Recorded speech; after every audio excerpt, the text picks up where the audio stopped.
Chhattisgarhi video देखने के लिए हमारे चैनल को सब्सक्राइब करें और दबाएं इस बेल आइकन को, ताकि हमारे वीडियो के नोटिफिकेशन आपके पास पहुंचे सबसे पहले।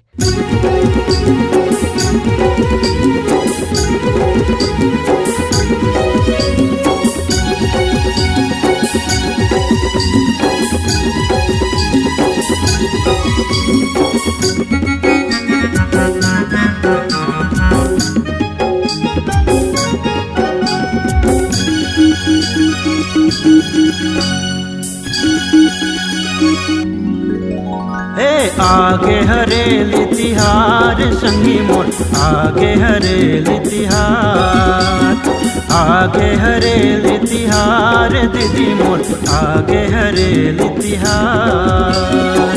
झूमे दिल नाचे मन कुल कथे आज सबो झन, झूमे दिल गावे मन कुल कथे आज सबो झन। आगे हरेली तिहार संगी मोर, आगे हरेली तिहार, आगे हरेली तिहार बहनी मोर, आगे हरेली तिहार।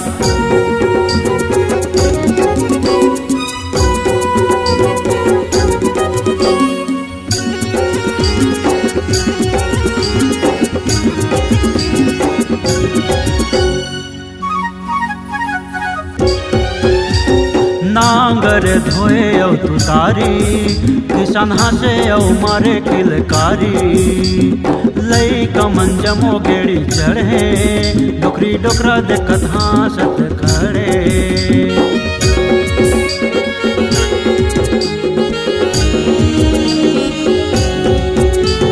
नांगर धोए औ तुतारी, किसान हंसे औ मारे किलकारी।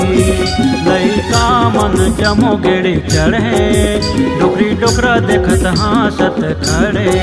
चीला रोटी दाई बनाए, पूजा करे औ बंधन लगाए। नावा नावा कपड़ा पहिरे सब झन, खेती डोली भरे हावे अनधन। आगे हरेली तिहार संगी मोर, आगे हरेली तिहार, आगे हरेली तिहार दीदी मोर, आगे हरेली तिहार।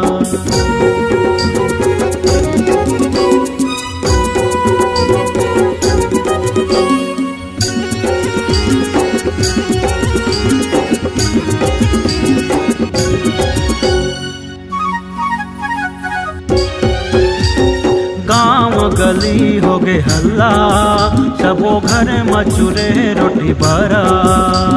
माया पीर के संग लागे, पहली तिहार माया बांधे।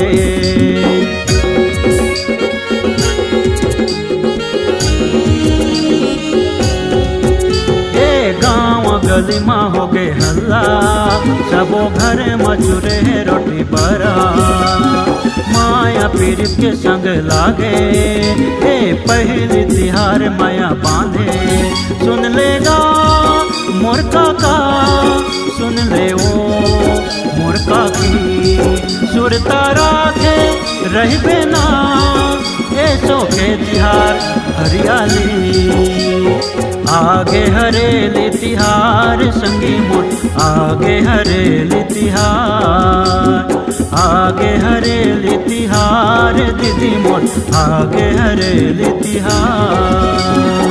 झूमे दिल गावे मन कुल कथे आज सबो झन, झूमे दिल गावे मन कुल कथे आज सबो झन।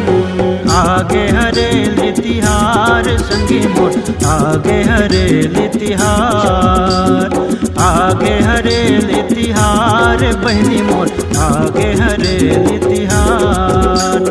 आगे हरेली तिहार संगी मोर, आगे हरेली तिहार, आगे हरेली तिहार संगी मोर, आगे हरेली तिहार, आगे हरेली तिहार भैया मोर, आगे हरेली तिहार, आगे हरेली तिहार दीदी मोर, आगे हरेली तिहार।